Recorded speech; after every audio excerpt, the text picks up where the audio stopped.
It was his first time in Africa, and everything felt vibrant, alive, different from anything he had ever known back in the United States. But he wasn't here just for adventure. He was here for her, Amara. They had met online months ago. What started as casual conversations quickly turned into late night calls, shared dreams, and promises of a future together. She had a warm voice, a captivating smile, even through a screen, and Daniel had fallen deeply in love. Now he was finally here to meet her. As he approached the address she had sent, his heart pounded with excitement.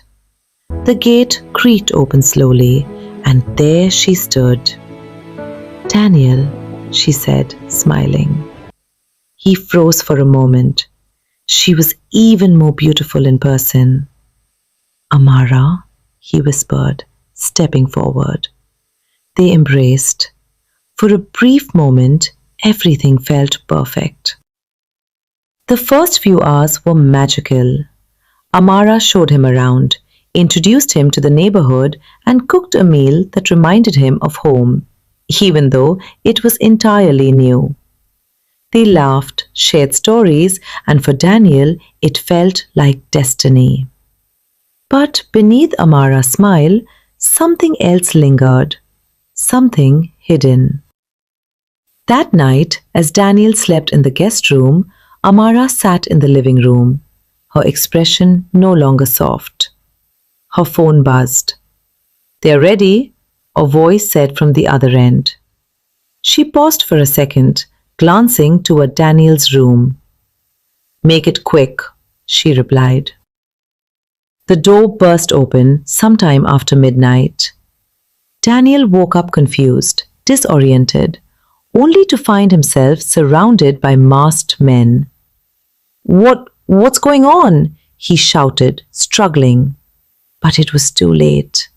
They grabbed him, tied his hands, and covered his mouth. He tried to fight back, but fear had already begun to take over. And then he saw her. Amara stood in the doorway, watching, silent, not afraid, not surprised. "Amara?" Daniel's voice cracked, but she didn't respond. She just turned away. Daniel was taken to a remote location, an abandoned building far from the city's noise. Hours felt like days as he sat in darkness, his thoughts racing. How could she do this? Was any of it real? Meanwhile, back at the house, Amara wasn't alone. A man sat across from her, his face hardened by years of survival.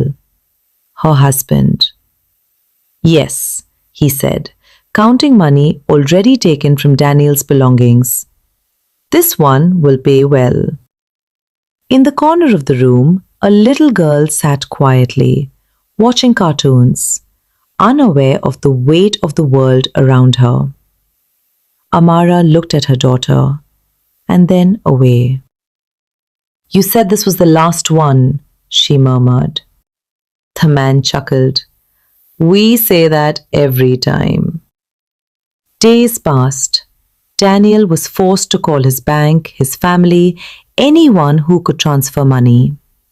His voice trembled as he followed their instructions, each call draining not just his account, but his hope.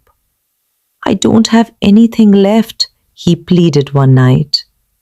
The men didn't believe him, but Amara knew. She had seen everything. She stood outside the room where Daniel was held, listening to his weak voice. For the first time, guilt crept in. That night, she couldn't sleep.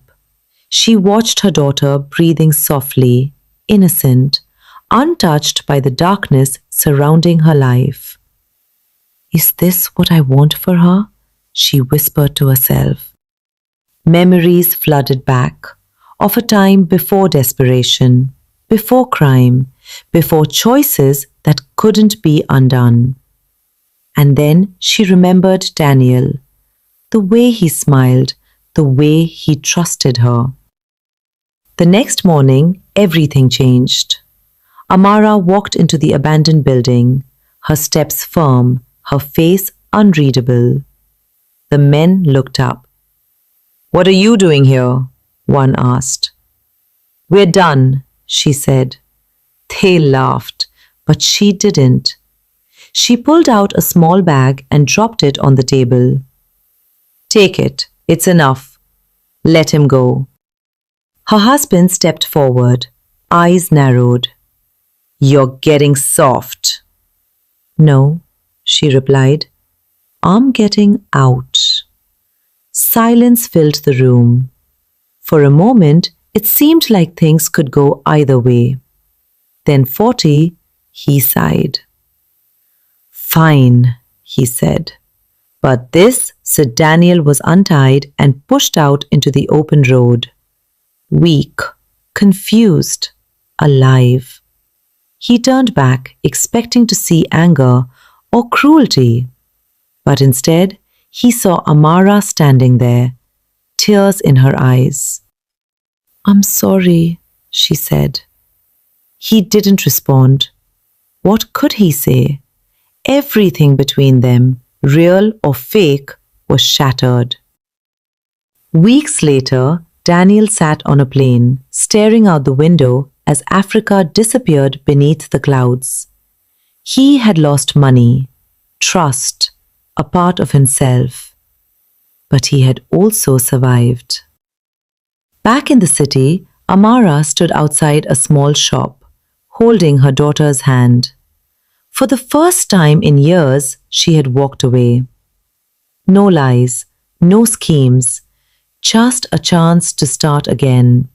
It would be easy, but the would be different. And somewhere in two different worlds, they both carried the same lesson. Not every smile is honest. Not every love is real. But even in the creative choices, there's still a chance to change the ending.